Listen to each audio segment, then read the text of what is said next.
నమస్తే. ఈరోజు కొన్ని సంచలనమైన విషయాలతో మీ ముందుకి రావడం జరుగుతుంది. అదేంటి అంటే వైఎస్ కుటుంబం 3 తరాలు, రాజారెడ్డి, రాజశేఖర్ రెడ్డి, జగన్. సో ఈ 3 తరాలకి సంబంధించి మొన్న జగన్మోహన్ రెడ్డి గారు ప్రెస్ మీట్లో చెప్పారు కదా, మా తాత, మా నాయన, మా చిన్నాయన ఆ హత్యలు ఇవన్నీ మేము చాలా మంచివాళ్ళం కాబట్టి ఈ రకంగా చూస్తున్నారు అది అని చెప్పేసి అన్నారు. సరే, వాటితో పాటు మరికొన్ని అంశాలు కూడా మనతో చర్చించడానికి సీనియర్ జర్నలిస్ట్, ఆయన కూడా సీమవాసే. గతంలో కూడా మనం ఒక వీడియో చేశాము, ప్రజలందరూ కూడా వీక్షించారు. చాలా వరకు కూడా రియాక్షన్స్ కూడా ఫోన్ కాల్స్ ద్వారా తెలియజేశారు. సో అందు గురించే ఇట్లా ప్రజలకి అసలు వాస్తవాలు ఏంటి తెలియచేయాలనే ఉద్దేశంతో ఆయన మరలా స్టూడియోకి ఆహ్వానించడం జరిగింది. సో ముందుగా ఆయనతో మాట్లాడి ఆ విషయాలు ఏంటో తెలుసుకుందాం. సీనియర్ జర్నలిస్ట్ అయినటువంటి రాధాకృష్ణరావు గారు. సార్ నమస్కారం. నమస్తే సార్, బాగున్నారా? బాగున్నా సార్. వైఎస్ కుటుంబం అనగానే ఒకటి రాజారెడ్డి గారు. రాజారెడ్డి గారి గురించి మీరు గతంలో కూడా చెప్పుండారు. సో ప్రజలకు కొంతవరకు అర్థమైంది. జగన్మోహన్ రెడ్డి గారు అంటే ఇప్పుడు చూస్తూ ఉన్నారు, మన పరిపాలన కూడా ముగిసింది కాబట్టి ఇవాళకి సరిగ్గా 2 సంవత్సరాలు 2 రోజులు అవుతుంది ఈ ఎన్నికల ఫలితాలు వచ్చి. సరే, ఇక మధ్యలో రాజశేఖర్ రెడ్డి గారు అనగానే అటు రాజారెడ్డి గారు ఇటు జగన్మోహన్ రెడ్డి గారి కంటే కూడా ఒక భిన్నమైన ముద్ర ప్రజల్లో. ఏంటి అంటే మహానేత. ఆయన 2 పర్యాయాలు అంటే 2 టర్మ్స్ ఫుల్గా చేయకపోయినా 2 సార్లు సీఎం అయ్యారు. దురదృష్టవశాత్తు మరణించారు అనుకోండి. కాకపోతే ఆయన కొన్ని కొత్త విధానాలు, ఫీజు రియంబర్స్మెంట్ కావచ్చు, ఆరోగ్యశ్రీ ద్వారా ప్రజలకి బాగా దగ్గరయ్యారు. ప్రజానాయకుడు, మహానేత అని కూడా ప్రజలు పిలుచుకుంటూ ఉంటారు. సో అటువంటి రాజశేఖర్ రెడ్డి గారు తన ఎన్నికల అఫిడవిట్లో తన పొలాలకు సంబంధించి ఏదో ఫేక్ ఇన్ఫర్మేషన్ ఇచ్చారు అని చెప్పేసి నేషనల్ మీడియాలో కూడా నేను చూశాను కొన్ని వీడియోస్. సో అందులో ఎంతవరకు వాస్తవం ఉందంటారు?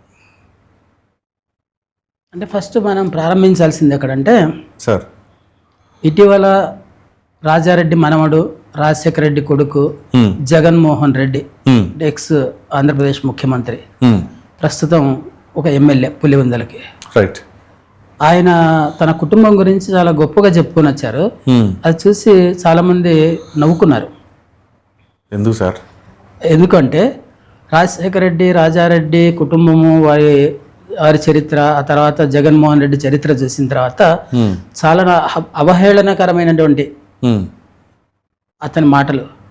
అంటే ఎవరైనా ఎంత తప్పు చేసైనా సరే ఎలా వాళ్ళని వాళ్ళు సమర్థించుకుంటారనే దానికి అదొక ఎగ్జాంపుల్. ఓకే. అసలు ప్రారంభించాలంటే అసలు ఏంటి అంటే, వీళ్ళు రాజారెడ్డి కానీ, రాజారెడ్డి పేరెంట్స్ కానీ వాళ్ళు వ్యవసాయదారులు కాదు. రాజారెడ్డి వాళ్ళ నాన్నగారు, వాళ్ళతో పాటు రాజారెడ్డి వీళ్ళందరూ కూడా ఒక కుగ్రామంలో, దాని పేరు బలపనూరు అని, పులివెందులకు అతి దగ్గరలో ఉంటుంది. ఆ ఊర్లో వాళ్ళు వ్యవసాయదారులు కాదు, వ్యవసాయ కూలీలు. ఓకే. వ్యవసాయ కూలీలు అంటే తెలుసు కదా, ఏ రోజు ఆ రోజు పని వస్తే ఆ రోజు భోజనం ఉన్నట్టు. ఇంట్లో పెద్ద కుటుంబం, పని చేయాలి, కష్టపడాలి, చెమటొడిస్తే కానీ కుటుంబం నడవదు. ఆ బాధలు అవన్నీ భరించాక అట్లే జీవిస్తుంటే వాళ్ళు ఏదో ఒక రకంగా మన ఈ కష్టాల నుంచి బయటపడే దగ్గరి మార్గం ఏదనేసి చూసుకున్నారు. ఓకే. చూసుకుంటే వాళ్ళకి ఏమనిపించిందంటే, మనం ఇక్కడ ఉంటే ఈ రెడ్డిస్ అనిపించుకొని, లేకపోతే ఇంకో కాపోళ్ళం అని అనిపించుకుండే కంటే కూడా క్రిస్టియన్ అనిపించుకుందాం, నష్టమేముంది, క్రిస్టియానిటీలో చేరితే కాసింత కడుపుండా వాళ్ళు పెట్టే ఉచిత ఉప్మానో లేకపోతే అలాంటివి తిని. ఎందుకంటే అప్పుడు బ్రిటిష్ వాళ్ళ పరిపాలన. ఓకే. వాళ్ళు అట్లా క్రిస్టియానిటీలో చేరిన సందర్భంలో ఆ గ్రామంలో ఉన్నటువంటి గ్రామ పెద్దలు, గ్రామ భూస్వాములు, అక్కడ ఉన్నటువంటి రైతులు, కొంచెం ఒక రకమైనటువంటి మధ్యతరగతి రైతులు, వాళ్ళందరూ కలిసి మీరు అట్లా క్రిస్టియానిటీలో చేరారు కాబట్టి మిమ్మల్ని ఊరి నుంచి బహిష్కరిస్తున్నాం అనేసి వాళ్ళు బహిష్కరణ పిలిపిస్తే, అక్కడ ఉన్నటువంటి బావిలో నీళ్లు చదువుకోలేనటువంటి పరిస్థితి కూడా వాళ్ళకి కలిగితే, అవునా, బావిలో నీళ్లు కూడా తోడుకునే అలాంటి పరిస్థితి. అది ఎంతవరకు వాస్తవం అంటే నేను కళ్ళారా చూసింది కాదు, విన్నదే. వినడానికి కారణం ఏమంటే అక్కడ ఉన్నటువంటి స్థానికంగా ఉన్నటువంటి రిపోర్టర్లు అయితేనేమి, వీళ్ళ వర్గంలోని కొందరు అయితేనేమి, వీళ్ళ వర్గాన్ని వ్యతిరేకించే వాళ్ళు అయితేనేమి, అది టీడీపీనా, బీజేపీనా, కాంగ్రెస్, సిపిఐ, ఏదైతేనేమి అంటే రాజకీయ పార్టీలు ఇప్పుడు విమర్శిస్తున్నా అవన్నీ కూడా తీసుకుంటే, ఏదో మొత్తం మీద మాత్రం ఒక వెనక ఒక వీళ్ళ చరిత్ర చాలా చిన్న చరిత్ర అనేది అర్థమవుతుంది. మ్మ్. అంటే ఇబ్బందులు పడ్డారనేది 100%. ఆర్థికంగా బాగా ఆ రోజుల్లో రెడ్డిస్ ఎవరు కూడా మ్మ్. గ్రామంలో నిజంగా గ్రామంలో 10 మందికి ఆదర్శంగా ఉండేటువంటి వాళ్ళే. మ్మ్. ఆ ఉండాల్సిన వాళ్ళు కూడా దాన్ని మినహాయించి వాళ్ళు మతం మారినారంటే నిజంగా కూడా చాలా చులకనే ఉండేది, ఓకే. ఉండకుండా ఉండే ప్రశ్న లేదు. అందులో రాయలసీమ లాంటి ప్రాంతాల్లో ఎక్కడ కూడా స్పేర్ చేయరు, ఓకే. అంత అంత కఠినంగా ఉంటాయి గ్రామాల్లో. మ్మ్. అదుపు తప్పారంటే ఒకడు ఎవడన్నా, నాకు తెలిసి మా గ్రామంలో ఒకడు తాగితే మ్మ్. ఊళ్ళోకి వస్తే వాడిని రాళ్లతో కొట్టి కట్టెలతో కొట్టి హింసించేవాళ్ళు. అవునా? తాగడం అంత నేరం. ఓకే. అలాంటి గ్రామాలు మావి. మ్మ్. ఆ గ్రామాల్లో నీతికి చాలా విలువ ఉండేది. మ్మ్. ఆ నీతి తప్పినందుకు ఈ కుటుంబం మీద వెలివేసేటువంటి కఠినమైన చర్య తీసుకున్నారు. వీళ్ళు ఎక్కడి నుంచి తప్పారు? వాళ్ళు జస్ట్ వాళ్ళు మతమే కదా మరి. మతం మారడమే. మతం మారడం కూడా అది ఏదో మనకు సంబంధించి కాదు, మన దేశానికి సంబంధించింది కాదు, ఈ దేశానికి సంబంధించింది. బతకడానికి కష్టం చేసి బతకాలి కానీ ఇదేందో డొంక మార్గం అనేటువంటి పద్ధతుల్లో ఓకే. వాళ్ళు వ్యతిరేకించారు. మ్మ్. ఆ వ్యతిరేకించడంతో వాళ్ళు పులివెందులకు వెళ్ళిపోయారు. పులివెందుల ఏదో వాళ్ళ చర్చో లేకపోతే సంథింగ్ వాళ్ళ ప్రార్థన ప్రాంతమో ఏదో క్రిస్టియానిటీలో ఉంటూ వాళ్ళు గంట కొట్టుకుంటూ వాళ్ళు కొంత జీతం ఇస్తే అక్కడ ఏదో రాసుకుంటూ చదువుకుంటూ అదే స్కూల్లో చదవడం ద్వారా అంత ఎంత చదువు అబ్బింది కొద్దిగా రాజారెడ్డికి. ఇది కనీసం ఏదో లెక్కలు రాసేటువంటి అకౌంటెంట్గా ఎవరి దగ్గర గుమస్తాగా చేరితే పనిచేయడానికి అది ఆ ఉద్యోగంతోనే వాళ్ళ జీవితం కొంత ఒక రకంగా మారింది. ఆ మారినటువంటి వ్యక్తి పోయి వాళ్ళ నాన్న సహకారంతో ఒక గనుల యజమాని దగ్గర, వెంకట నరసయ్య పేరెందుకు పేర్లు వద్దు, పాపం వాళ్ళని చంపేశారు కాబట్టి వాళ్ళని అనుకుంటే బాధేస్తుంది చాలా మందికి, ఓకే. రైట్. వాళ్ళ వర్గీయులకు కానీ అక్కడ ఉన్న ప్రజలకు కానీ. ఏదో నమ్మి దగ్గరికి తీసి అన్నం పెట్టిన వాడిని హత్య చేశారంటే ఎవరికైనా ఇదే కదా. అక్కడ పనిచేస్తున్న సందర్భంలో రాజశేఖర రెడ్డిని ఏదో కష్టపడి మొత్తం మీద మెడిసిన్ చదివిస్తే వచ్చి పులివెందుల్లో డాక్టర్ ప్రాక్టీస్ చేస్తుంటే ఆ ప్రాక్టీస్లో రూపాయి, 10 రూపాయలు, 2 రూపాయలు ఎంత పోగేస్తే నేను నా బతుకు తెల్లారుతుంది అనేసి వాళ్ళ నాన్నకి చెప్పి ఆ గని ఎట్లో ఒకట్లా కాజేస్తాం వేసేస్తామంటే వాళ్ళ నాన్న ఆపుకుంటూ వచ్చాడు. ఒక రకంగా చెప్పాలంటే ఆయన కొన్నిసార్లు ఆపాడు. రాజారెడ్డి ఆపాడు. వేసేద్దాం అన్నది రాజశేఖర రెడ్డి. అవునా? రాజశేఖర రెడ్డి వేసేద్దాం అంటే అతను కూడా చిన్న చిన్న దోపిడీలు అవి ఇవి ఏవో చేయించాడు. అక్కడ ఉన్నటువంటి ఎరగలను కొంచెం నాశనం చేసుకొని వాళ్ళ ద్వారా రాజశేఖర రెడ్డి గారా వాళ్ళ నాయన ఆ చిన్న చిన్న దొమ్మిలు చేస్తుంటే ఇంతకు నచ్చలే. ఇదెందుకు ఆడ కొడతాం కుంభస్థలం కొడతాం అయిపోతుంది కదా, మన సొంతం అయిపోతాయి కదా అనేసి సొంతమైన రాజశేఖర రెడ్డి డ్రైవర్ని పంపించి చంపించారు. చంపించడంతో ఆ మొత్తం ఆ గనులన్నీ కూడా వీళ్ళ పరం అయిపోయాయి. వీళ్ళ పరం అయిపోయిన తర్వాత వీళ్ళు చిన్న బతుకు తెరువు మారింది. కూలీ పోలీసులు కేసులు ఏమి ఉండవు సార్? ఏమీ ఉండవు. అంతే. ఆ ప్రాంతంలో పోలీసులు రావాలంటే ఆ గ్రామాలకి చాలా కష్టం. అలాంటి పరిస్థితులు ఉండేవి ఆ రోజుల్లో. పోలీసు వచ్చాడంటే ఆ ఊరికి అవమానం. ఆ రోజుల్లో పోలీసు వచ్చాడంటే ఆ ఊరిని చులకన చేసేటువంటి పరిస్థితి ఉండేది. ఓకే. అట్లాంటి పరిస్థితుల్లో వాళ్ళు ఆర్థికంగా కొంచెం నిలదొక్కుకోవడం, రాజశేఖర రెడ్డి చిన్నగా రాజకీయ రంగం ప్రవేశం చేయడం. రాజకీయ రంగం ప్రవేశం చేసిందే అతను 1978లో. ఓకే. 78లో అక్కడ చిన్న చిన్న వీటిల్లో పార్టిసిపేట్ చేసినా ఒకసారి ఎమ్మెల్యేగా అయింది ఆయన 1978లో. ఆయన ఎమ్మెల్యే అయినటువంటి మొదటి టర్ము అప్పుడు ముఖ్యమంత్రిగా చెన్నారెడ్డి ఉంటున్నాడు. కాంగ్రెస్ పార్టీకి ఆ రోజుల్లో కాంగ్రెస్ రాజశేఖర రెడ్డి గారు కాంగ్రెస్ పార్టీకి కాంగ్రెస్ పార్టీలో టికెట్ సంపాదించుకున్నారు. వాళ్ళ నాన్న ఏదో కష్టపడ్డాడు, వాళ్ళ కాళ్ళు పట్టుకున్నాడు, వీళ్ళ కాళ్ళు పట్టుకున్నాడు, మొత్తం మీద టికెట్ తెచ్చుకున్నారు, గెలిపించుకున్న తర్వాత అసెంబ్లీకి వచ్చాడు. అసెంబ్లీకి వచ్చినప్పటి నుంచి నేను సీఎం కావాలి 1978 నుంచి ఆయన సీఎం కావాలనేటువంటి కుతి చాలా తీవ్ర స్థాయిలో ఉంది అన్న దానికి ఒక ఎగ్జాంపుల్ చెప్తా.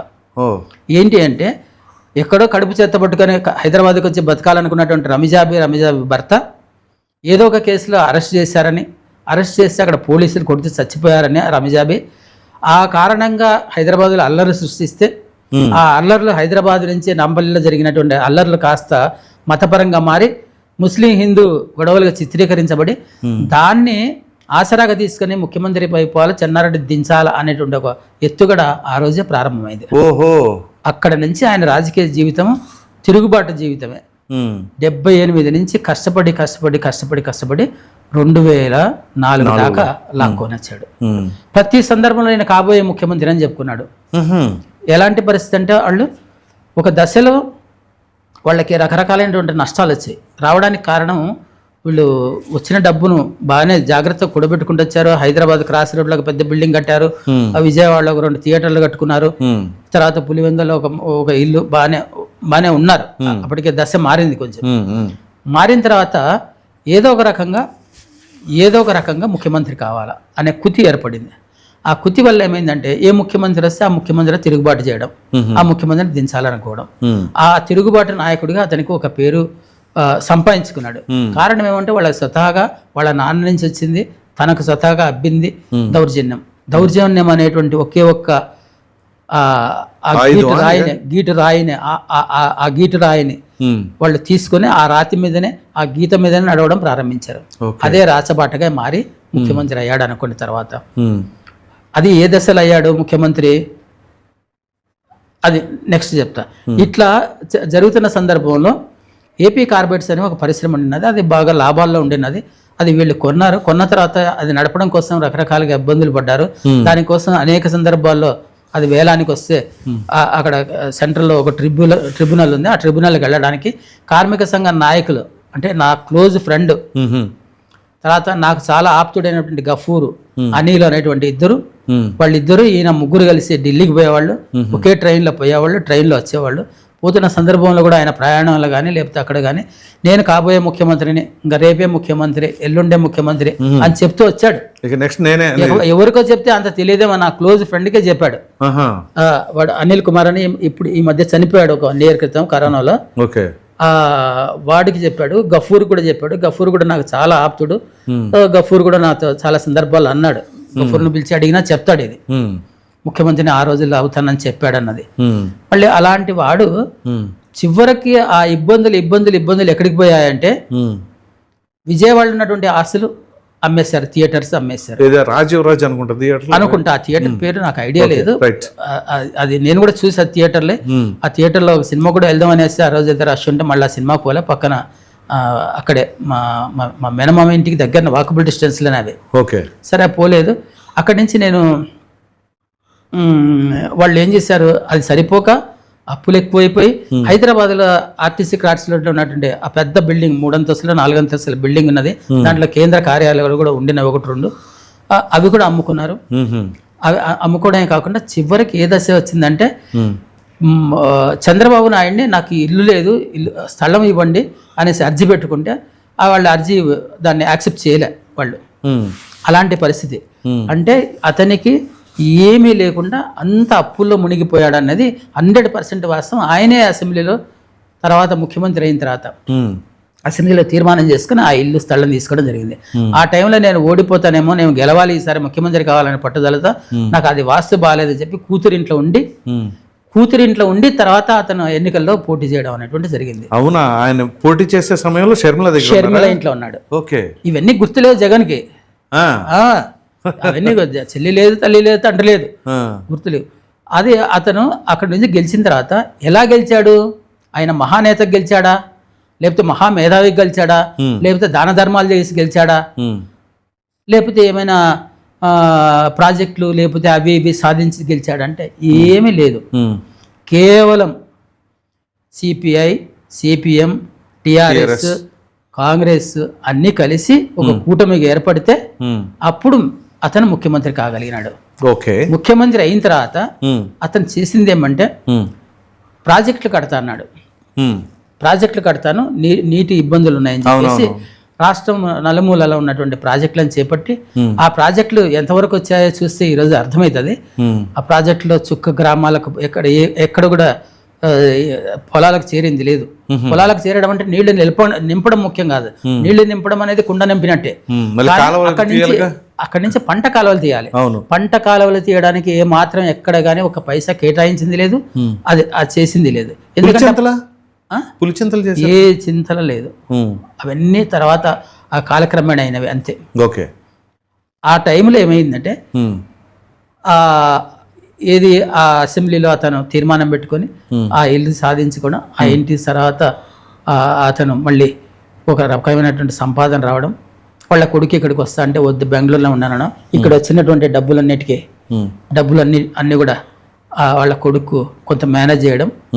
అప్పుడు సండూరు పవర్ అయితేనేమి, భారతీ సిమెంట్స్ అయితేనేమి, తర్వాత ఈ సాక్షి అయితేనేమి, వీటన్నిటికీ భూముల కేటాయింపుల దగ్గర నుంచి చేతుల కలం ఉంది, చట్టం ఉంది, అధికారం ఉంది.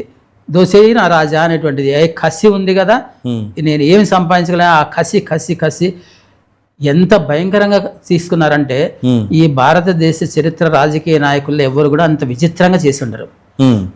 ఈ రాష్ట్రం అని కాకుండా ఆ రాష్ట్రం అని కాకుండా రాజస్థాన్లో కూడా గనులు తీసుకున్నారనేటువంటిది ఒకటి విన్నాం. ఓకే, అది ఒక సినిమా చాలా చిన్న డైరెక్టర్ ఒక అతన్ని అడ్డం పెట్టి ఆ బినామీ పేరుతో తీసుకున్నాడు. అతను చెన్నైలో ఉంటున్నాడు, తెలుగు వాడే, రాయలసీమ వాడే. అది ఒకటి. ఆ తర్వాత ఇంకొకటి ఏంటంటే, మీరు చెప్పినట్టు అసెంబ్లీకి ఎన్నికయ్యే ముందు ఎలక్షన్ కమిషన్కి ఇచ్చినటువంటి అఫిడవిట్లో 900 ఎకరాల వివాదంలో నేను ఇంత ఇచ్చాను అనేసి చెప్పుకొని వచ్చాడు. ఆ జాతీయ మీడియా ఇంటర్వ్యూలో ఒక పాత్రికేయుడు వేస్తున్నటువంటి ఆ ప్రశ్నలు అడుగుతుంటే ఒక ప్రశ్నకు సూట్ అయిన సమాధానం లేదు. ఆ ఇంటర్వ్యూ ఒకవేళ మీరు చూడండి, ఇతరులు కూడా ఇప్పుడు ఎవరైతే మన ఇంటర్వ్యూ చూస్తున్నారో వాళ్ళు కూడా ఆ ఇంటర్వ్యూ ఒకసారి చూడండి. ఆ ఇంటర్వ్యూ క్లిప్పింగ్ ఇది కూడా కావాలంటే మనకు డిస్క్రిప్షన్ లో ఉంటుంది, చూడొచ్చు అనుకుంటా. చూడండి, ఎన్ని రకాలుగా తిప్పి అడిగితే కూడా అది ఏమంతా అది కోర్టు చూసుకుంటే లేకపోతే అది నాకు తెలియదు, కోర్టుకి వెళ్ళండి, ఇట్లాంటి సమాధానం తప్ప నిజంగా అక్రమ ఆస్తి ఇది నాది అని చెప్పడానికి అతను ఎక్కడ కూడా వివరంగా చెప్పలేకపోయినటువంటి పరిస్థితి. అది ఒక ఎగ్జాంపుల్. అంటే అలాంటివి కొన్ని గ్రామాల్లో ఎన్ని అన్యాక్రాంతమైన భూములు వాళ్ళ చేతుల్లోకి వెళ్ళిపోయాయంటే, వాళ్ళు కాజేశారు అంటే దిక్కుమాలన్నీ. అలాంటివి అక్కడికి ఆగలే. ముఖ్యమంత్రి అయ్యాక హైదరాబాద్ చుట్టుపక్కల లెక్కేస్తిగిన ఊహించనన్ని వందల వేల ఎకరాలు ఉన్నాయి ఇప్పటికీ ఉన్నాయి. మళ్ళీ ఈ ప్రభుత్వం, మోడీ ప్రభుత్వం ఏం చేస్తుందో, లేకపోతే ఇక్కడ నిన్నటి దాకా ఉన్నటువంటి టిఆర్ఎస్ ప్రభుత్వం ఏం చేస్తుందో, అంతకుముందు టీడీపీ ఏం చేసిందో. టీడీపీ కేసులు వేసినారన్నారే కానీ టీడీపీ కేసులు వేసిందా లేదా అనే దాన్ని తీసుకుంటే జగన్ మీద, ఈ ఆస్తుల మీద వేసింది అంటే కాంగ్రెస్ వాడే వేసాడు, అది వేరు. అవును. ఎన్ని కేసులు వేసినా ఏం చేసినా సరే మొత్తం సమాచారం ఇంటెలిజెన్స్ బ్యూరో దగ్గర, సిబిఐ దగ్గర, ఆ తర్వాత ఈడీ దగ్గర, ఎన్ఫోర్స్మెంట్ డైరెక్టరేట్ దగ్గర వీళ్ళ చేసినటువంటి అక్రమాల చిట్టా మొత్తం ఉన్నది. ఏ ఒక్కటి కూడా అక్కడ రాకుండా లేదు. అవి వాటిల్లో ఒక 20% మాత్రమే మీడియాలో, పత్రికల్లో వచ్చాయి, మిగతావి రాలే. ఇంకా 80% ఉందా? ఇంకా 80% ఈడీ నుంచి బయటికి రాని ఉన్నాయి. ఓకే. మళ్ళీ ఆ తర్వాత వచ్చినటువంటి నేతలు, చంద్రబాబును కూడా నేను ఇప్పుడు సూటిగా ప్రశ్నించదలుచుకున్నా. మీరు అవినీతి పరుడని తెలిసి ఎందుకు వేటాడడం లేదు, అతను శిక్షించబడేటట్టు చేయడం లేదు అంటే, ఒకవేళ చేసి ఉంటే ఆ సొమ్మెగిన తిరిగి వస్తే ఇప్పుడు ఉన్నటువంటి విడిపోయినటువంటి ఆంధ్రప్రదేశ్ను సస్యశ్యామలం చేయొచ్చు. అవునా? అంత చేయొచ్చు. ఓకే. కానీ ఆ పని చేసేటువంటి ఆ సత్తా ఎందుకు ఇతరులు లోపించిందో నేను చాలా తీవ్రంగా బాధను వ్యక్తం చేయాల్సి వస్తుంది. ఎందుకంటే ఇదే మోస్తరులో నేను అక్రమ ఆర్జన చేసినటువంటి సంపదనంతా నేను జనానికి, లేకపోతే ప్రభుత్వం స్వాధీనం చేసుకుంటుంది, అది ప్రజలకు మళ్ళీ అందేటట్టు చూస్తా. జర్మన్లో ఉన్నటువంటి స్విస్ బ్యాంకులు ఉన్నటువంటి సొమ్మునంతా వాపసు తెస్తా అన్నటువంటి మోడీ కూడా ఈరోజు చేతులెత్తేసినటువంటి పరిస్థితి. ఈడీ కానీ లేకపోతే సిబిఐ కానీ ఇవేవి కూడా వాళ్ళ పార్టీని, బీజేపీ పార్టీని నిలుపుకోవడానికి ఉపయోగపడుతున్నాయి తప్ప వాళ్ళని బ్లాక్మెయిల్ చేసి వాళ్ళని పార్టీలోకి రాకోవడానికి ఉపయోగపడుతున్నాయి. కాబట్టి నిజంగా ఇలాంటి ద్రోహుల్ని, రాజకీయ ద్రోహుల్ని శిక్షించడానికి ఏదైనా ఒక చర్య అయినా తీవ్రంగా తీసుకున్నది ఒక్కటి అయినా చూపించగలమా? అలా చేయకపోవడం వల్లనే జగన్మోహన్ రెడ్డి మళ్ళీ ముఖ్యమంత్రి కాగలిగినాడు. ఓకే. ముఖ్యమంత్రి అయ్యాక మళ్ళీ ఊరుకున్నాడా? బెంగళూరు ప్యాలెస్ అట్లాగే ఉంది. మళ్ళీ అంతకు కాంప్లెక్స్ ఇళ్ళు అమరావతిలో కట్టుకున్నాడు. మళ్ళీ ఇవి చాలావనే ప్రభుత్వాన్ని సొమ్ముతో రిషికొండ ప్యాలెస్ ఒకటి కట్టడానికి ప్రయత్నం చేశాడు, కట్టాడు. అయితే దానికి రకరకాల డొంకడు సమాధానాలు చెప్పాడు, తను చెప్పలేక రోజంతా చెప్పించాడు. ఇంత చరిత్ర ఉన్నటువంటి వైఎస్ రాజశేఖర రెడ్డి కుటుంబం నువ్వు ఏ రకంగా మా రాజశేఖర రెడ్డి కుటుంబాన్ని నువ్వు కీర్తించేటువంటి స్థాయికి నువ్వు ఎదిగావు అంటే నువ్వు ఆ అవినీతిలో సంపూర్తి భాగస్వామిగా ఎక్కువ అనుభవిస్తున్నటువంటి వాడిగా వాటిని కాపాడుకోవడం కోసం నువ్వు మాట్లాడిన మాటలు తప్ప నీలో నిజాయితీ లేదన్నది ఒకటి వాస్తవం. ఇంకా రాజశేఖర రెడ్డి గురించి వాళ్ళ నాన్న గురించి చెప్పాలంటే చాలా ఉన్నాయి. ఎంత దుర్మార్గమైనటువంటి వాళ్ళు అంటే వాళ్ళు ఎంత దుర్మార్గమైనటువంటి వాళ్ళు ఒక ఆడమ్మాయిని అడ్డం పెట్టుకొని ఒక అబలను అడ్డం పెట్టుకొని చనిపోతే ఆ శవాన్ని అడ్డం పెట్టుకొని వీళ్ళ శవ రాజకీయాలు ఎంత తీవ్రంగా ఉంటాయనేది రమేష్ జాబీ కేసు ఇంతకుముందు చెప్పాను సృష్టించి చెన్నారెడ్డిని అధికారాలను దింపి అతను ముఖ్యమంత్రి కావాలనేసి. అది ఒకటైతే అదొక ఎక్స్ట్రీమ్ అయితే ఇంకొక ఎక్స్ట్రీమ్ ఉంది. ఈ భారతదేశ ప్రధాని పివి నరసింహారావు ఉమ్మడి ఆంధ్రప్రదేశ్ రాష్ట్ర ముఖ్యమంత్రి కోట్ల విజయభాస్కర్ రెడ్డి కడపలో పబ్లిక్ మీటింగ్ పెడితే పచ్చిగా తన అనుచరులతో చెప్పులు వేయించాడు. అది కూడా రాజశేఖర రెడ్డి వేయించాడు, అవునా అనుమానమే లేదు, వేయించాడు. తన సమకాలికులైనటువంటి కొంచెం మైసూరారెడ్డి లాంటి లేకపోతే డిఎల్ రవీంద్రారెడ్డి లాంటి వాళ్ళని కూడా వాళ్ళని ఎదగకుండా తన శక్తి మేరకు కృషి చేస్తూ వాళ్ళ రాజకీయాలకు అడ్డుపడ్డటువంటి వ్యక్తి అతను. అంటే సొంత పార్టీని ద్రోహం చేశాడు, సొంత పార్టీ ప్రధానిని, సొంత పార్టీ ముఖ్యమంత్రిని అవమానాల పాలు చేశాడు. ఇవి చాలవని చెప్పేసి రాష్ట్రంలో ఎక్కడైతే తనకు భిన్నమైనటువంటి వ్యక్తులు ఉన్నారో, తనకు అనుకూలంగా లేనటువంటి వ్యక్తులు, తన వర్గం కాదనుకున్నటువంటి వ్యక్తులు ఉన్నారో వాళ్ళందరినీ ఓడించడానికి 1,00,000 తప్పుడు మార్గాలను ఎగ్జాంపుల్ చెప్పండి. కడప ద్రోణ్ నియోజకవర్గానికి రాజారెడ్డి సొంతంగా జీపులు కార్లు తీసుకొని వచ్చి జనాలను పంపించి అక్కడ కాంగ్రెస్ పార్టీ సొంత పార్టీ నాయకులను ఓడించడానికి ప్రయత్నం చేశారు.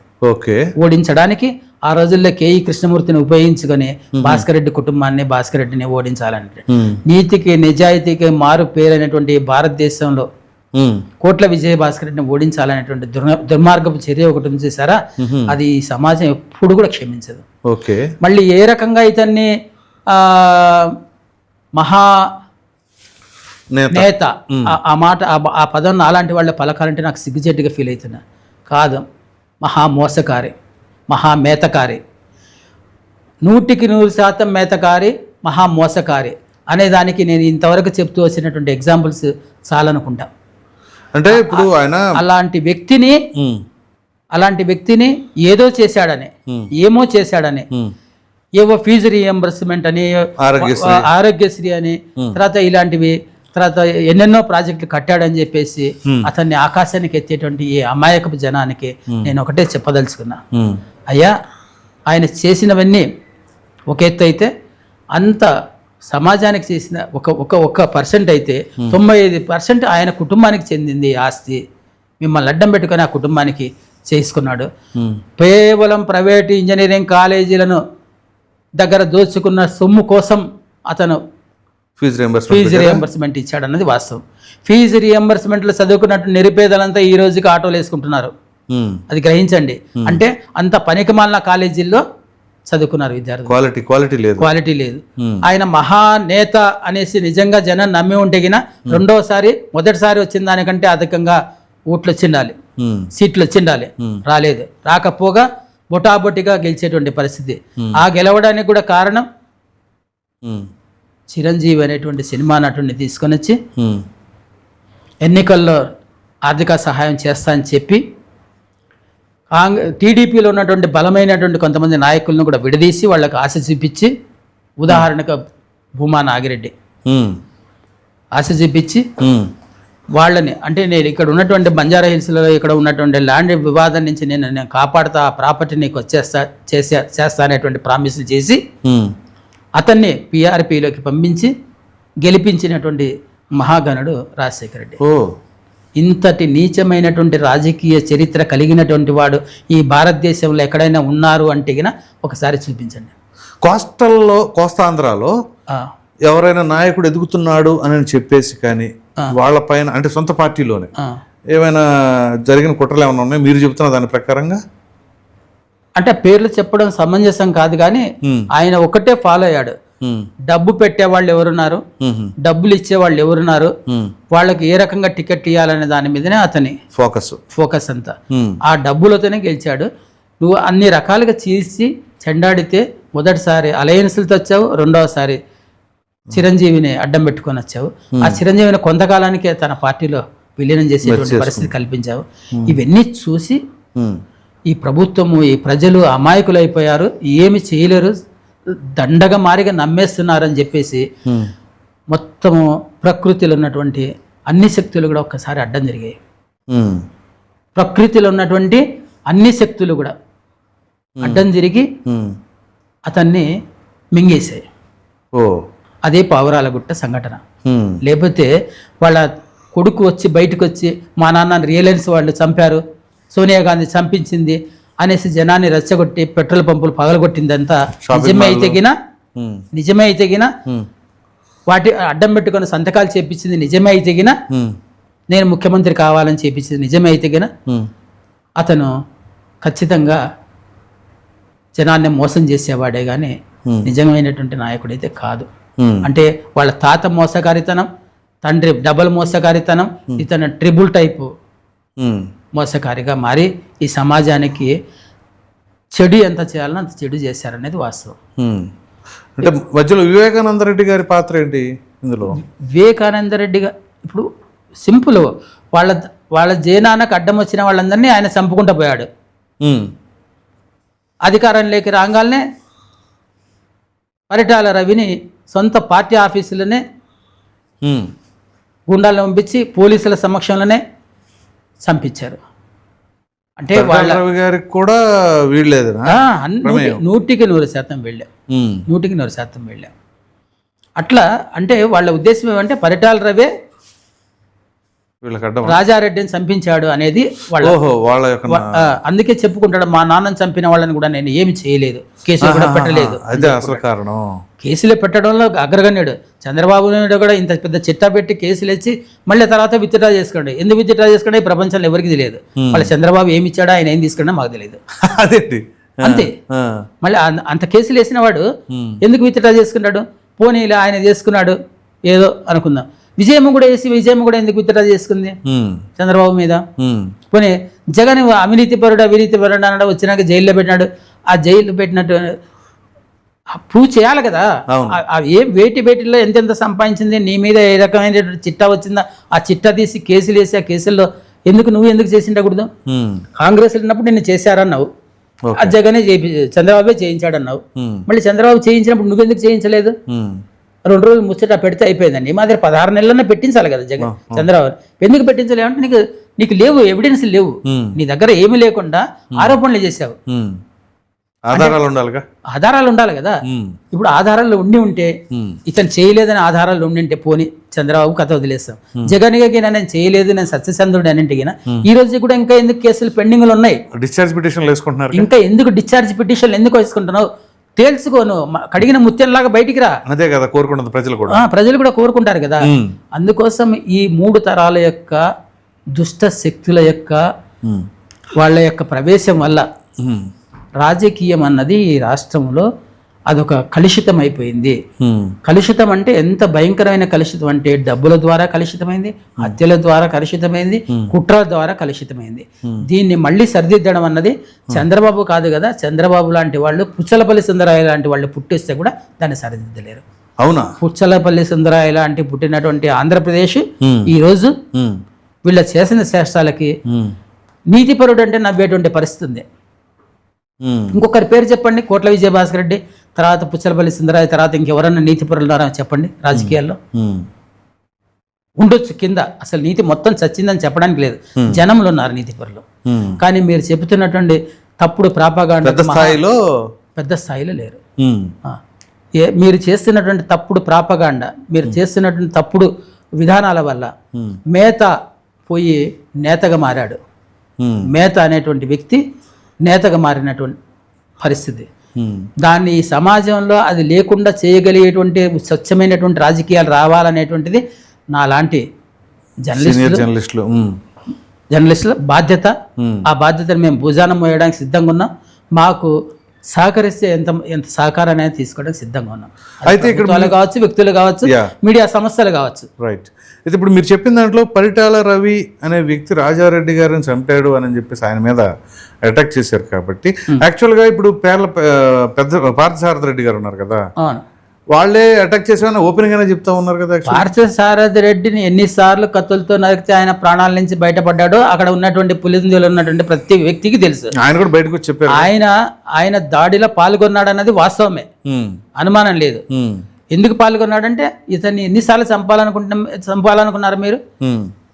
ఏమి అలాంటి వ్యక్తిని తప్పించుకొని ఏ రకంగా అతను జీవనం సాగించాడు? మీ దెబ్బకి ఊళ్ళో వదిలిపెట్టి ఆస్తులన్నీ అయిపోగొట్టుకొని భికారి అయిపోయి పాపం అతను ఏమీ లేనటువంటి స్థితికి తీసుకొని వచ్చారు. చదువుకున్నవాడు, లాయరు, అలాంటి వ్యక్తి ఈరోజు ఎంత మగ్గుతున్నాడు. ఏ పార్టీ అయినా అతను సహకరించిందా? ఏ పార్టీ అయినా అతనికి ఒక స్థానం ఇచ్చిందా? ఏ పార్టీ అయినా కనీసం వాళ్ళు ఉన్న 5 ఏళ్ల టర్మ్లో అయినా ఆర్థికంగా ఉపయోగపడేటువంటి ఒక అవకాశం కల్పించిందా? కల్పించలేదు. అంటే దుర్మార్గులకు ఈ సమాజం అవకాశాలు వస్తున్నాయి. నీతిగా నిజాయితీగా మాట్లాడినందుకు, నిజాయితీగా నిలబడినందుకు దెబ్బలు తిన్నటువంటి వ్యక్తికి మాత్రం ఈరోజు ఏమీ లేదు. అందుకే పార్థసారథి రెడ్డి అన్నాక నాకు ఎప్పుడు నిత్యం అతని మీద ఒక సానుభూతి. అయితే పార్థసారథి రెడ్డి చంపాడు అన్న సంగతి తెలుసు. ఈ పార్థసారథి రెడ్డి చంపాడని తెలిసినా కానీ మరి పరిటాల రవి అని చెప్పేసి ఎందుకని టార్గెట్ చేశారు? వాళ్ళకి కావాల్సిందేమంటే చంపడం అనేది చాలా ఈజీ. వాళ్ళకి అది ఒక వాళ్ళకు ఇది వాళ్ళకి కావాల్సింది అనంతపూరు, కర్నూలు, కడపల్లో పూర్తి పెత్తనం కావాలి, పట్టు కావాలి. అందుకోసము రాజకీయంగా ఎదుగుతున్నాడు, అందులో కమ్మవాడు, రాయలసీమలో ఎదగడం ఏంటి అనేటువంటి ఒక కుతి వీళ్ళని ఏ రోజు రెడ్డిగా ఎవరు గుర్తించలే. ఎప్పుడైతే రాజకీయంగా బలపడ్డారో అప్పుడు రెడ్డి అనడం మొదలుపెట్టినారు. అంతే. వీళ్ళని ఏ రోజుగా రెడ్డిగా గుర్తించలే. కులము నుంచే వెలివేసినటువంటి వాళ్ళు ఈరోజు మళ్ళీ అతను రెడ్డిగా, ఒక రకంగా చెప్పాలంటే నిజంగా రెడ్డి అనేటువంటి వాడు చాలా నిజాయితీగా ఉండినాడు. గ్రామాల్లో ఒక పంచాయతీ చేసినా పోలీసులు అవసరం లేదు, చట్టం అవసరం లేదు, కోర్టులు అవసరం లేదు. అంత జెన్యూన్గా ఉండేది వాళ్ళ సిస్టమ్. ఆ సిస్టంలో వీళ్ళు దిగజారినందుకు మొత్తం రెడ్డి సమాజం బాధపడింది. రెడ్డి సమాజాన్ని నిజంగా నెత్తిన మోసుకున్నాడు ఎవడు వాళ్ళ గడప దొక్కలేదు. ఈ రోజుకి కూడా వాళ్ళ గడప దొక్కలేదు. తొక్కడానికి ఇష్టపడాడు. ఒకవేళ స్వార్థం కోసమో, లేకపోతే డబ్బు సంపాదన కోసమో, లేకపోతే మొహమాటానికో, లేకపోతే వాళ్ళు పెట్టేటువంటి ఇబ్బందులకు, వ్యాపారాల కోసం వాళ్ళు వెళ్ళిండొచ్చు. కానీ వాళ్ళ సానుభూతి దృష్టిలో చూడాల్సిందే. కానీ నిజమైనటువంటి రెడ్డి తత్వంతో మాత్రం పోలేదు వాళ్ళు. ఇప్పుడు చాలామంది మన ఆంధ్రప్రదేశ్కి సంబంధించి కానీ రాయలసీమలో సంబంధించి అదే సామాజిక వర్గం వాళ్ళు మరి ఇప్పుడు జగన్మోహన్ రెడ్డి మోస్తున్నారు. వాళ్ళకి ఏదంటే అవకాశం లేక వేరే వాళ్ళకు ఇంకో సామాజిక వర్గం దగ్గరికి వెళ్ళలేక అట్లాగా అదొకటి. అక్కడ ఇంకొకరు ఈ దుర్మార్గాన్ని, ఈ డబ్బును, ఈ అక్రమాల్ని కాదని చెప్పి వాటిని త్యజించి లేకపోతే వాళ్ళని ఇది చేసేసి వచ్చేటువంటి శక్తులు లేని పరిస్థితులు ఈ రోజు ఇది లేని పరిస్థితులు. నిజంగా ఒకరిగిన ఎవరైనా సరే ఇప్పటికైనా రాయలసీమలో నేనున్నా అని నిలబడితే ఒక్కరు మిగలరు. జగన్ అంట ఒక్కరు కాకుండా ఒక్కరు మిగలరు. అదే సామాజిక వర్గానికి డబ్బుకి ఎవడు ఆశపడడు, అతను ఇచ్చేటువంటి దేనికి ఆశపడరు. ఇప్పటికైనా సరే మళ్ళీ పోయి దరిద్రానికి మళ్ళీ షర్మిలకి కాంగ్రెస్ పార్టీ ఇచ్చింది. ఎవరు వెళ్తారు? రైట్. ఎవరో ఒక నీతిమంతుడిని కొంచెం కేంద్రం నుంచి ఏదో రకంగా సహాయం చేసి నిలబెడితే వాళ్ళు రాబట్టుకుంటారు. అది లేదు. అందుకోసం పోటీ చంద్రబాబు నాయుడు లేదా జగన్ అనే పరిస్థితి. ఇదే పరిస్థితి ఈయన ఇట్లాగే ఉంటే గిన మళ్ళీ జగన్మోహన్ రెడ్డిని అధికారంలోకి తెచ్చుకుంటారు అన్న ఆశ్చర్యం లేదు. ఎందుకంటే ఈ 2 ఏళ్ల పాలనలో చంద్రబాబు నాయుడు తెలుసో తెలియక కొన్ని పొరపాట్లు జరిగాయన్నది వాస్తవం. ఎమ్మెల్యేలకు పనులు కావడంలే, ఎమ్మెల్యేలు అడిగితే వాళ్ళకి ఇంటర్వ్యూలు దొరకడంలే, అపాయింట్మెంట్ దొరకడంలే, వాళ్ళ కార్యకర్తలకు నచ్చ చెప్పుకునేటువంటి పరిస్థితి లేదు. ఈ రోజు రేపు 2 ఏళ్ళు అంటే నాయకులను ఏ రకంగా నమ్ముతారు? ఆ నాయకుల దగ్గర, కింది స్థాయి నాయకుల దగ్గర విసుగొచ్చి ఎప్పుడోసారి పార్టీ నాయకత్వాన్ని భిన్నంగా ఒక డైలాగ్ వచ్చింది అనుకో అయిపోయి అదే పార్టీ వీక్నెస్. జగన్ కూడా అదే దూరం ఉండే కదా, అవును దూరం ఉండే. ఈ కాలం నువ్వు ఏం చేస్తావో చేయవో అనవసరం. రాజశేఖర రెడ్డి చేసింది కూడా అంతే. ఏ పనికి మాలినోడన్నా రాని భుజాన వేసుకున్నా ఏం బాగున్నావా భుజమే చేసి మాట్లాడేవాడు, పక్కన కూర్చోబెట్టుకునేవాడు. చేసేది ఉందా లేదా అది వేరు, పక్కన ఎమోషనల్ గా కనెక్ట్ అయిపోతారు అంతే. ఎమోషనల్ గా నాకు అబ్బా ఆ జనం ఏమనుకుంటారంటే పాపం చేయాలనుకున్నాడు, ఏమో అడ్డంకులు వచ్చాయి, చాలా మంచోడబ్బా పాపం అనేది మిగిలిపోతుంది. చంద్రబాబు నాయుడు యాటిట్యూడ్ మార్చుకోవాలి. మార్చుకోకుండా మళ్ళీ దుర్మార్గ పాలనకు జనం బలి కావాలి. నీకోసం కాదు చంద్రబాబు నేను చెప్తున్నది, లోకేష్ మీకోసం నేను రాష్ట్రం కోసం చెప్తున్నా. మీరు వాళ్ళు క్యాస్ట్ పరంగా ఎన్ని గొడవలు పెట్టుకోవడానికి సిద్ధంగా ఉన్నా, మీరు ఏ క్యాస్ట్ అన్నది నాకు సంబంధం లేదు, మీరు గిన కంటిన్యూగా ఉండాలి, నెక్స్ట్ జగన్ రాకూడదు అనుకుంటే మాత్రం మీరు కొంత సమాజంలో నాయకులకి దగ్గరగా ఉండాలి, వ్యక్తిగతంగా కూడా. ఎందుకంటే మీరు మీటింగ్లు పెడుతున్నారు, రివ్యూలు పెడుతున్నారు, వీడియో కాన్ఫరెన్స్లు పెడుతున్నారు, అది ఏది ఫిజికల్ కనెక్షన్ రాదు. ఫిజికల్ కనెక్షన్ కావాలి, స్పెండ్ చేయాలి. నువ్వు వారానికి ఒక నియోజకవర్గం పెట్టుకుంటావు, లేకపోతే 2 రోజులకు నియోజకవర్గం, 2 నెలలకు ఒకసారి అయినా సరే ప్రతి ఎమ్మెల్యేకు నువ్వు 2 నిమిషాలైనా టైం ఇవ్వాలి. ఇప్పుడు నువ్వు లోకేష్ ఆల్రెడీ ఒక ప్రోగ్రామ్ స్టార్ట్ చేసిండు కదా, పార్లమెంట్కి సంబంధించిన ఎమ్మెల్యేలందరిని కూడా కలుపుకొని ఆ ఫ్యామిలీతో స్పెండ్. అదే ఏమవుతుందంటే ఎమ్మెల్యేలందరినీ ఒకసారి పిలిచి మాట్లాడడం కాదు నేను చెప్పేది. పర్సనల్ గా వాళ్ళు వస్తారు, ఓకే నీ దగ్గరికి వస్తారు, వచ్చినప్పుడు 2 నిమిషాలు మాట్లాడడానికి టైం పెట్టారు. రైట్. రాజశేఖర రెడ్డి పొద్దున టైం పెట్టేవాడు, దాని వచ్చేవాళ్ళు, వేల కొద్ది జనం వచ్చేవాళ్ళు, కలిసేవాళ్ళు. నువ్వు ఎందుకు పెట్టుకోకూడదు కాసేపు? ప్రజా దర్బార్ లాంటిదో ఇంకో పేరు పెడతావు, ప్రజా దర్బార్ నడుస్తుంది ఇప్పుడు, పెట్టాలి, నడుస్తుంది. అంటే నడవడం అంటే ముఖ్యమంత్రి జనం కోసమే కాకుండా సొంత పార్టీ నాయకుల కోసం నువ్వు లోపలికి వస్తారు, జిల్లా వాళ్ళందరినీ నియోజకవర్గంలో నుంచి ఎమ్మెల్యేలందరినీ అందరిని కూర్చోబెట్టి మాట్లాడితే చెప్పలేదు కదా. కొన్ని చెప్పే ఉంటాయి, చెప్పకూడదు ఉంటాయి, రకరకాలు ఉంటాయి, వాళ్ళ ఇబ్బందులు ఉంటాయి. ఒక ఎమ్మెల్యే నుంచి ఇంకో ఎమ్మెల్యేకి ఇబ్బందులు ఉంటాయి, ఒక ఎంపీ నుంచి ఇంకో ఎమ్మెల్యేకి ఇబ్బందులు ఉంటాయి. వాటిని సార్ట్అవుట్ చేయాలి కదా. పోనీ వాళ్ళ దగ్గర బాగా పనిచేసేటువంటి ఒక కార్యకర్తకి ఈ రాష్ట్రంలో ఇంకో రాష్ట్రంలో ఏదో పని ఉంటుంది, ఆ పని చెప్పాలంటే ఎక్కడ చెప్పాలి? అందరు ఎమ్మెల్యేలో కూర్చొని మా వాడికి చేయండి అని అడగడం ఒక ఎమ్మెల్యేకు ఎట్లయితుంది చెప్పండి? అది సాధ్యం కాదు కదా. దీన్ని సెట్ చేసుకోవాలి. ఇంకోసారి రాజశేఖర రెడ్డిలో ఎంత దోపిడి తత్వం ఉందో, ఎంత గుండాగిరి తత్వం ఉందో, ఎంత దుర్మార్గపు మనస్తత్వం ఉందో, అంతే భుజం మీద చేసేటువంటి తత్వం కూడా ఉంది. అదొక్కటే ఆయన కాపాడుతూ వచ్చింది ఇంతకాలం. ఓకే, అంతకు మించి వేరే ఏం లేదు. డబ్బు లేనప్పుడు కూడా అతనికి సాగింది అంటే అదొక్కటే కారణం, ఆ టచ్ అన్నమాట, అదొక్కటే. సో ఫైనల్గా ఒక్క మాటలో చెప్పండి, రాజారెడ్డి గారు, రాజశేఖర రెడ్డి గారు, వివేకానంద రెడ్డి గారు, జగన్మోహన్ రెడ్డి గారు, ఈ నలుగురు గురించి ఒక్కొక్కరి గురించి ఒక్కొక్క మాటలో చెప్పండి. అంటే ఒక రకంగా చెప్పాలంటే ఆ నలుగురిలో కల్లా తీసుకుంటే 100% వివేకానంద రెడ్డి అనే వ్యక్తి ఒక రకమైన మనిషి, వాళ్ళల్లో బెస్ట్. అతను ఏదో ఉమనైజర్ అంటారు, అవి పర్సనల్ వీక్నెసెస్, అది కాదు. అది ఎంతవరకు ఏమో అంటూ ఉంటారు, అది కూడా దాన్ని కూడా మనం దాచిపెట్టాలి, వెళ్తూ ఉంటది. అది పక్కన పెడితే అతను లేనిది రాజశేఖర రెడ్డి గెలిచేవాడు కాదు. వివేకానంద రెడ్డి లేకపోతే రాజశేఖర రెడ్డి జనములు ఉండేది, జనంలో తిరుగుతున్నది, జనం కోసం పనిచేస్తున్నది, వాళ్ళ ఇష్యూస్ను దగ్గర తీసుకొని విచారిస్తున్నది వివేకానంద రెడ్డి. వివేకానంద రెడ్డి ఎంపీ అయినా, ముఖ్యమంత్రికి తమ్ముడైనా, సెక్రటేరియట్లో ప్రతి ఆఫీసర్ దగ్గరికి అవసరమైతే ఎల్డీసీ దగ్గరికి, యూడీసీ దగ్గరికైనా వెళ్ళి ఆ స్లిప్పులు ఇచ్చి పని చేపించుకున్నటువంటి మనిషి అతను. 5 ఏళ్ల పాటు ఎవరికైనా ఏదైనా అవసరం అన్నా ప్రజలు వెంటనే చీటీ ఇప్పించుకుంటాడు, ఆ చీటీ గురించి ఫాలో అప్ చేసేవాడు. అలాంటి వ్యక్తి, అంటే జనములు ఉండేవాడు. అలాంటి వ్యక్తిని ఉంచుకుంటే నాకేనాటికైనా ప్రమాదం అనుకున్నాడో, లేకపోతే నా భార్యకు బంధువు అయినటువంటి